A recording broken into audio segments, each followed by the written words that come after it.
Bom dia a todos, bom dia a todas, bom dia para vocês também que estão assistindo a gente pela TV UFMA no Maranhão. Sejam todos muito bem-vindos e bem-vindas aqui ao nosso programa. Hoje, quinta-feira, dia de entrevista de convidado especial aqui no ICL Mercado e Investimentos.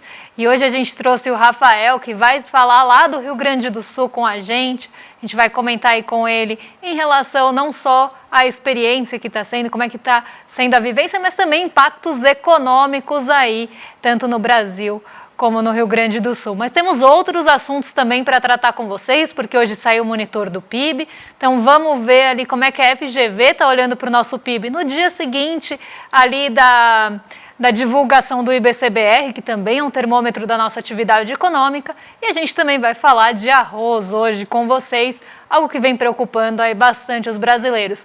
Mas antes de tudo isso, André, bom dia, como você está? Bom dia, Débora. Bom dia a todos os nossos telespectadores. Hoje é dia da gente ter a nossa entrevista com o Rafael Paim.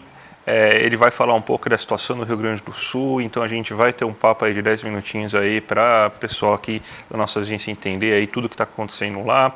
Vamos falar do arroz aí e falar aí sobre essa importação, como será o modelo de venda desse arroz, inclusive. Vamos falar do monitor do PIB. Mas já vamos chamar então o nosso entrevistado agora, Débora, porque o Rafael Paim, meu colega aqui, economista, graduando de economia da URGS, né? Mestre em economia pela URGS, doutorando pela URGS, gaúcho puro aí então, aí, economista.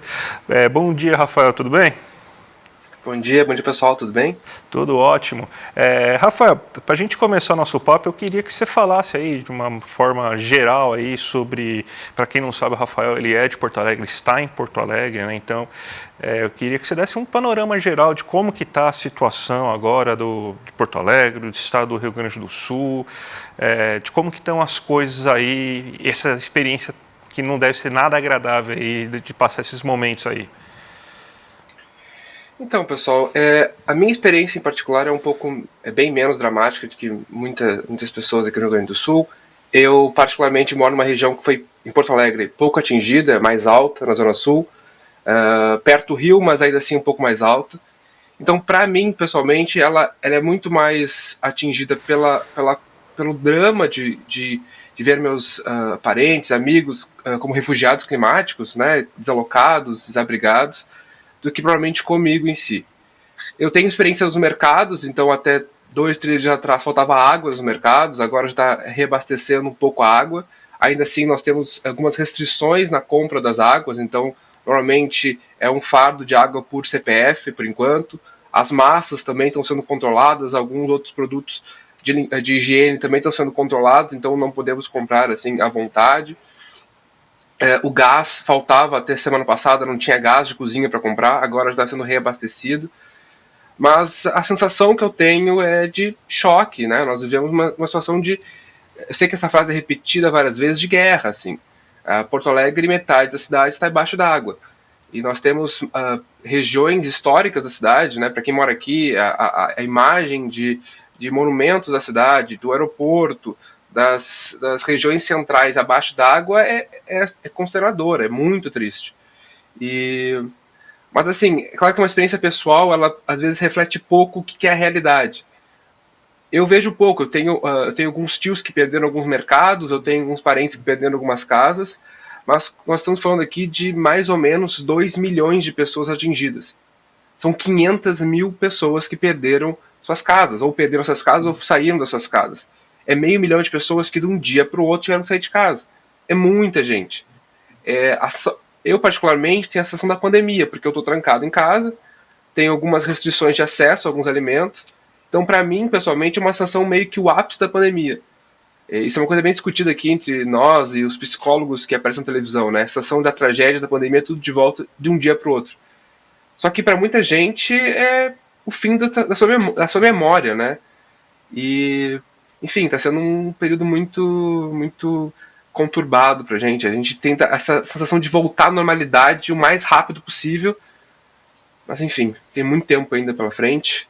Só que no meu bairro tem 2 centros de refugiados climáticos, né, que a gente chama, que atende quase 1.000 pessoas, por exemplo. É muita coisa, é muita gente. E dentro desse cenário devastador, né, que está o Rio Grande do Sul, porque é uma tragédia e é muito triste, a gente também tem falado bastante aí dos impactos econômicos. Como é que você vê, né, os impactos na economia gaúcha e também aí no Brasil como um todo? Bem, na economia gaúcha, a gente normalmente divide o impacto em dois ramos, desculpa. No fluxo de renda, o impacto direto no fluxo, e o impacto no estoque da renda, no estoque de riqueza, para ser mais exato. No fluxo, a gente conta como o impacto no produto, né, no PIB, e na arrecadação do governo, enquanto o estoque a gente trata de capital fixo, máquinas, equipamentos, casas, plantas industriais, então, e a infraestrutura geral, como rodovias, pontes, tudo mais. É muito difícil estimar hoje, porque a água ainda está muito alta, nós temos água ainda acima de 4,70 m, é muita água, né? Isso é acima do que nós tivemos há quase 100 anos atrás. Mas algumas estimativas já foram feitas, principalmente pelo pessoal aqui da URGS e da PUC do Rio Grande do Sul. Só para vocês terem uma ideia, assim, as estimativas hoje, e ainda vai piorar, porque a água ainda está muito alta, estimamos em mais ou menos 30 bilhões de reais na queda no estoque de capital fixo. Isso é mais ou menos 3% de todo o capital fixo do Rio Grande do Sul que foi destruído ou quase destruído de um dia para o outro. Hoje, basicamente, por ano, o Rio Grande do Sul tem uma média de investimento anual, contando privado e público, de 100 bilhões de reais. Nós perdemos em um dia um terço disso. E é importante ter noção que quando a gente perde 30 bilhões em formação de capital fixo, máquinas, casas, infraestrutura, isso é um empobrecimento gaúcho de médio e longo prazo. Então nós temos um impacto de médio e longo prazo que é muito alto, são 30 bilhões de reais que de um dia para o outro nos empobreceram de médio e longo prazo. Além disso, nós temos, obviamente, a queda da renda, do fluxo, que seria o PIB e a arrecadação do Rio Grande do Sul.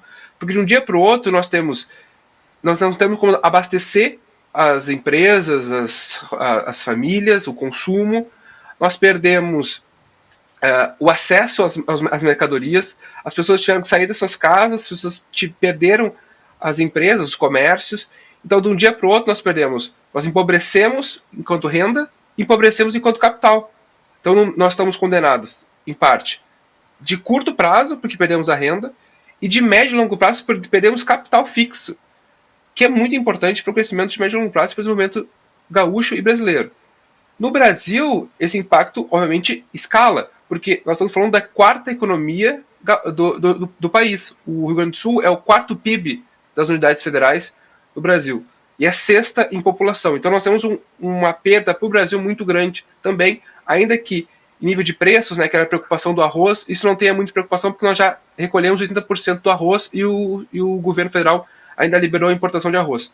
Mas o impacto vai ser grande, com certeza. São 30 bilhões em capital fixo, do dia para o outro sumiram por enquanto e vai crescer esse número. E para a gente finalizar aí, Paim, a gente teve aí algumas medidas já do governo federal sobre principalmente benefícios sociais, alguns tickets, também a disponibilidade aí de créditos extraordinários para você conseguir reconstruir o Rio Grande do Sul, aqueles 50 bilhões de fundos lá que ainda não foram utilizados. Como que você vê todo esse esforço inicial aí do governo federal aí para tentar minimizar, né? Não vai ajudar, não vai salvar, mas tentar minimizar os impactos da tragédia? Então, André, como tu falou, é um esforço inicial. E como esforço inicial, eu avalio que é muito positivamente esse esforço do governo federal. Claro, as medidas, a gente tem que cuidar o que é crédito, o que é recurso que vai para as famílias como transferência. Mas só hoje, somando toda a movimentação financeira que envolve os planos do governo federal, nós estamos falando aí de 67 bilhões de reais.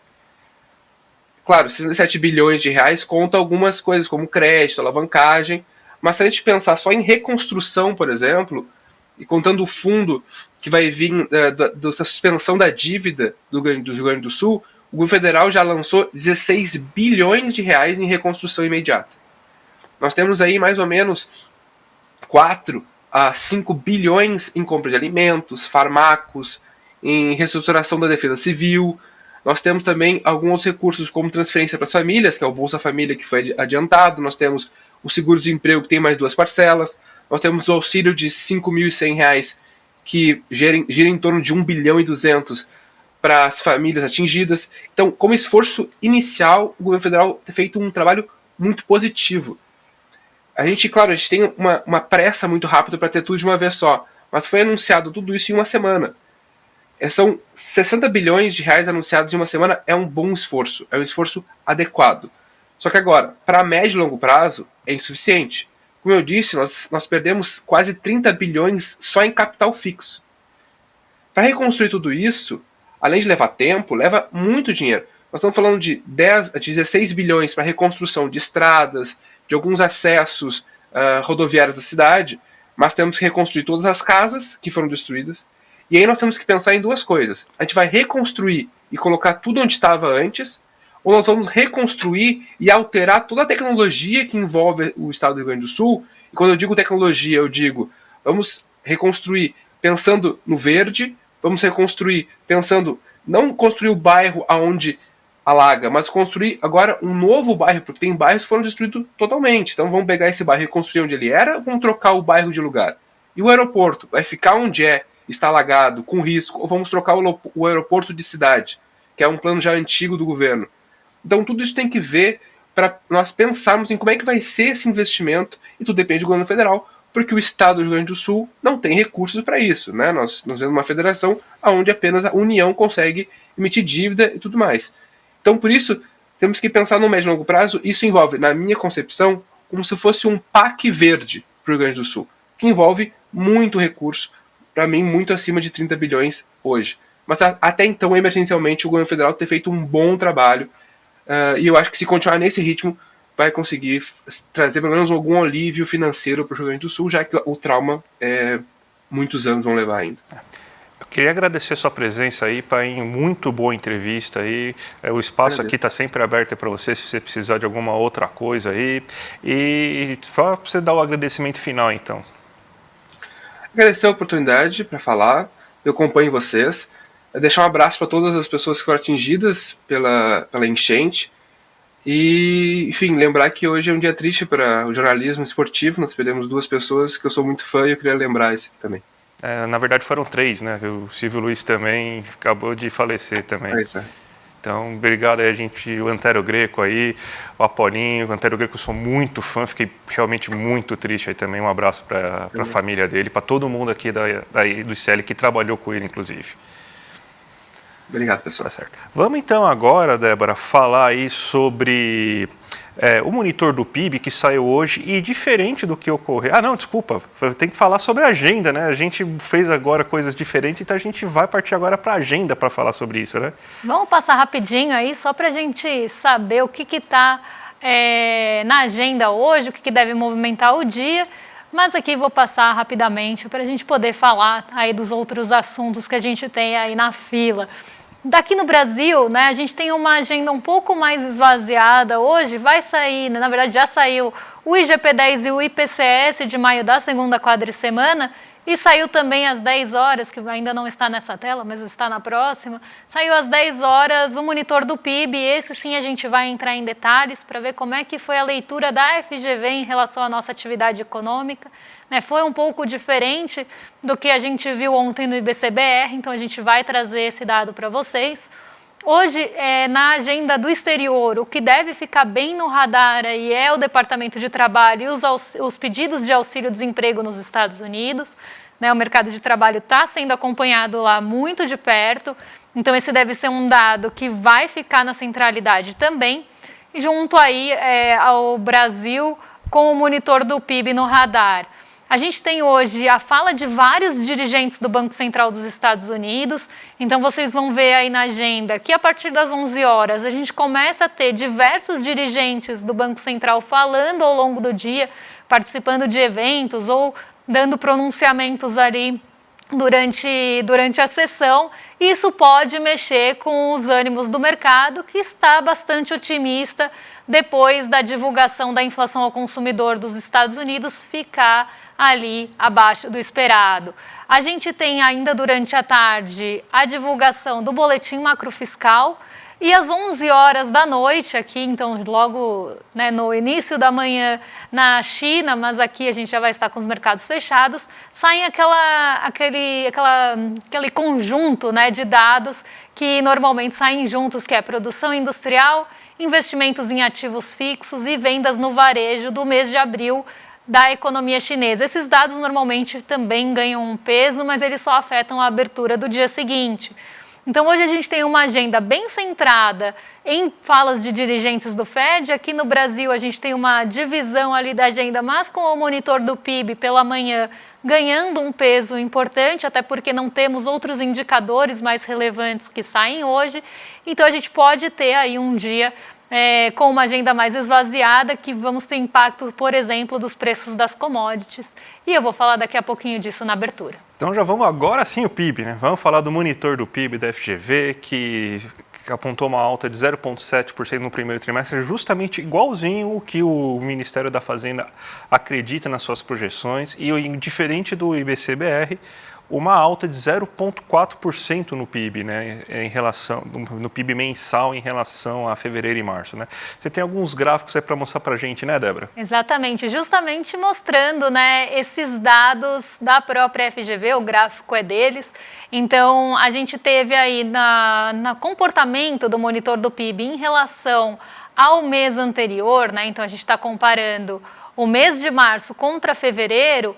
A gente tem uma alta de 0,4, enquanto no IBC-BR a gente teve uma queda ali de 0,3. Então, a gente tem um comportamento diferente do que foi mostrado pelo IBC-BR, até porque as metodologias são diferentes, né? E a gente sempre fala que eles são termômetros mesmo, esse a gente chama realmente de monitor, mas o IBC-BR, que normalmente é chamado de prévia do PIB, ele nada mais é do que um termômetro do que esperar, né, da atividade econômica brasileira e do nosso crescimento aqui. Quando a gente olha, né, na linha azul que vocês estão vendo que teve uma queda, é justamente o mês contra o mês do ano anterior. Então, a gente está falando de março contra março de 2023. Aí sim a gente teve uma queda, mas uma queda de 0,1%. Então, o monitor do PIB ele foi em outra direção do IBC-BR e tem até alguns gráficos interessantes que eu trouxe aí para vocês para a gente entender esse comportamento. O primeiro deles é a contribuição dos componentes no consumo das famílias. E aí a gente vê, né, os serviços ainda tomando um peso importante no consumo das famílias, que teve ali, né, uma alta de 4,4% em relação à taxa trimestral móvel aí do mesmo período dos anos anteriores, então é sempre nessa métrica que a gente está olhando. O consumo da família, que é essa barra que toma mais espaço do consumo das famílias, então é referente ao consumo de serviços, que continua aí majoritário no consumo das famílias e maior do que no mês passado. Na parte cinza, eu não sei se está ruim para vocês lerem, mas eu vou contar, são os produtos de consumo de produtos duráveis, que no mês passado tinha ficado até com um percentual, né, uma parte interessante do consumo, tinha ficado ali com os bens duráveis. A gente ainda tem essa participação aí aparecendo, né, porque por muito tempo ela esteve bem pequenininha ali. Então, a gente vê o consumo das famílias também de produtos duráveis e os produtos não duráveis também aí com uma participação interessante, uma participação grande na composição do consumo, mostrando aí que a gente ainda tem uma participação dos produtos duráveis, mas os não duráveis, né, que normalmente são mais baratos também, estão ali com uma participação grande. E tem os semiduráveis ali no meio. Mas um ponto que também chama muito a atenção, e aí não falando das famílias, mas olhando para a formação bruta de capital fixo, a gente vê o outro mês positivo da formação bruta de capital fixo. Lembrando que a gente teve aí uma formação bruta de capital fixo bem negativa por bastante tempo.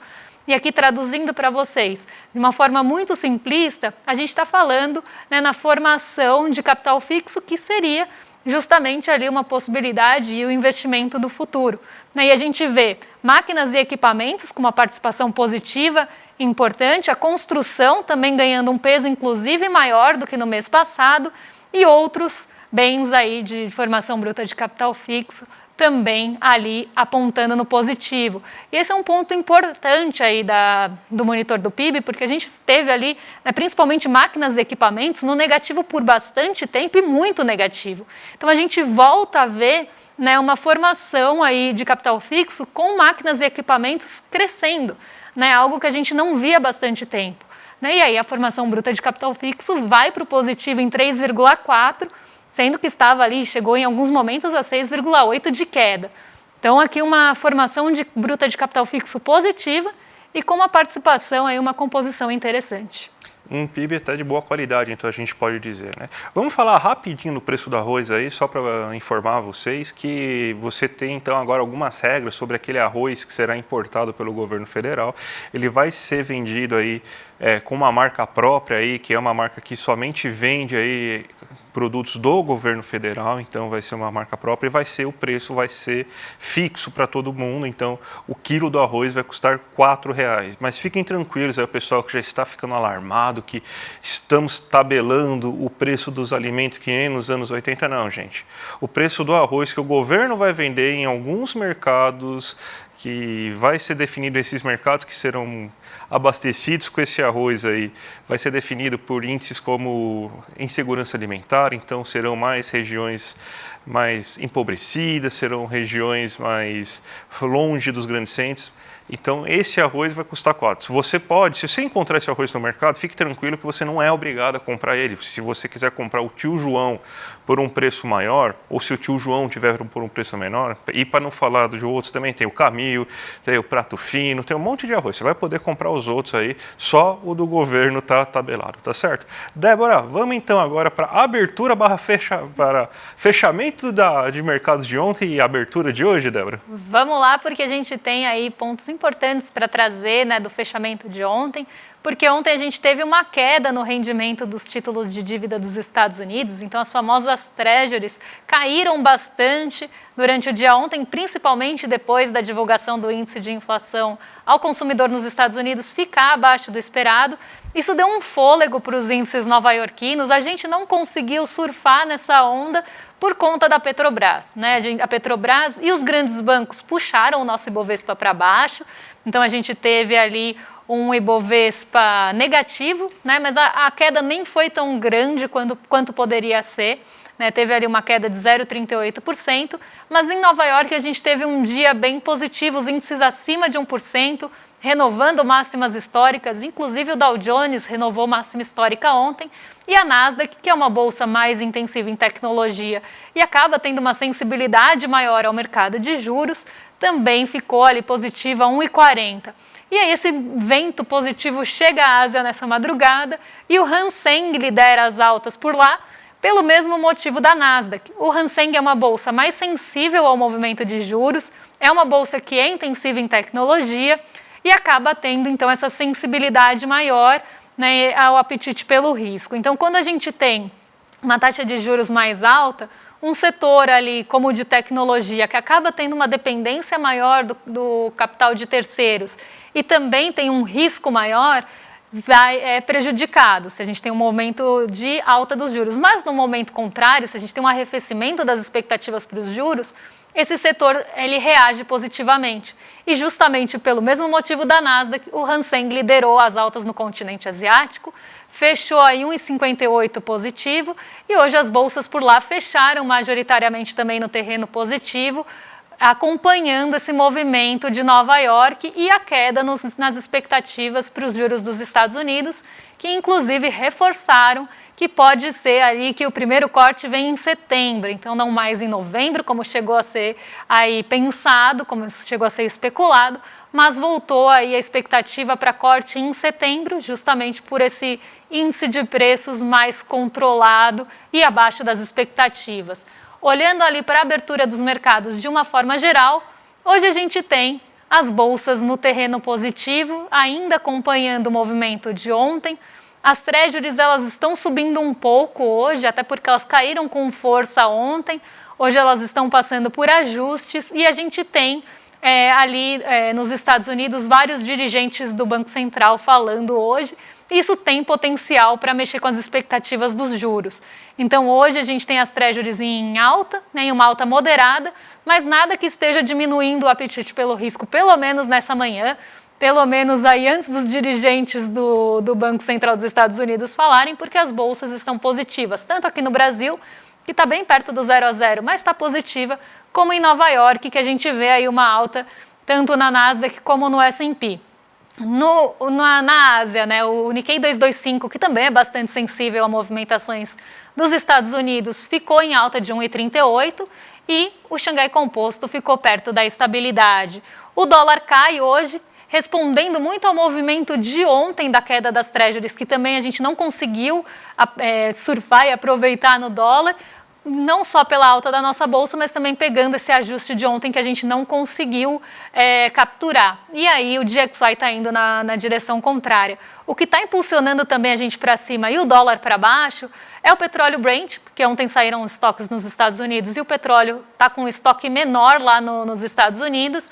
E tem também o minério de ferro, que fechou em alta de mais de 2% em Dalian, dando um fôlego para a mineração e siderurgia que sofreu nos dias anteriores. Então, esses dois pontos impulsionam o nosso Ibovespa também para cima e puxam o dólar para baixo, junto a um movimento residual de ontem.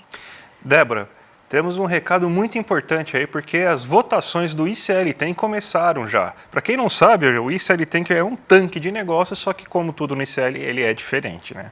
Porque vocês não vão negociar agora com tubarões, vocês vão negociar aí com gente que quer realmente pensar aí na sociedade, né? Não vai ser aí com pessoas que vivem de devorar o fruto do trabalho alheio, né? Vai ser o programa aí que a Robertinha Garcia e também o João Paulo Pacífico vão apresentar, né? Mas já tem as votações aí para vocês falarem. A gente tem mais de 1.200 projetos e empresas que se inscreveram aí para participar desse projeto aí, o do ICL-10 negociando com gente, e a gente vai distribuir mais de 1,5 milhões de reais em investimentos para negócio com impacto social.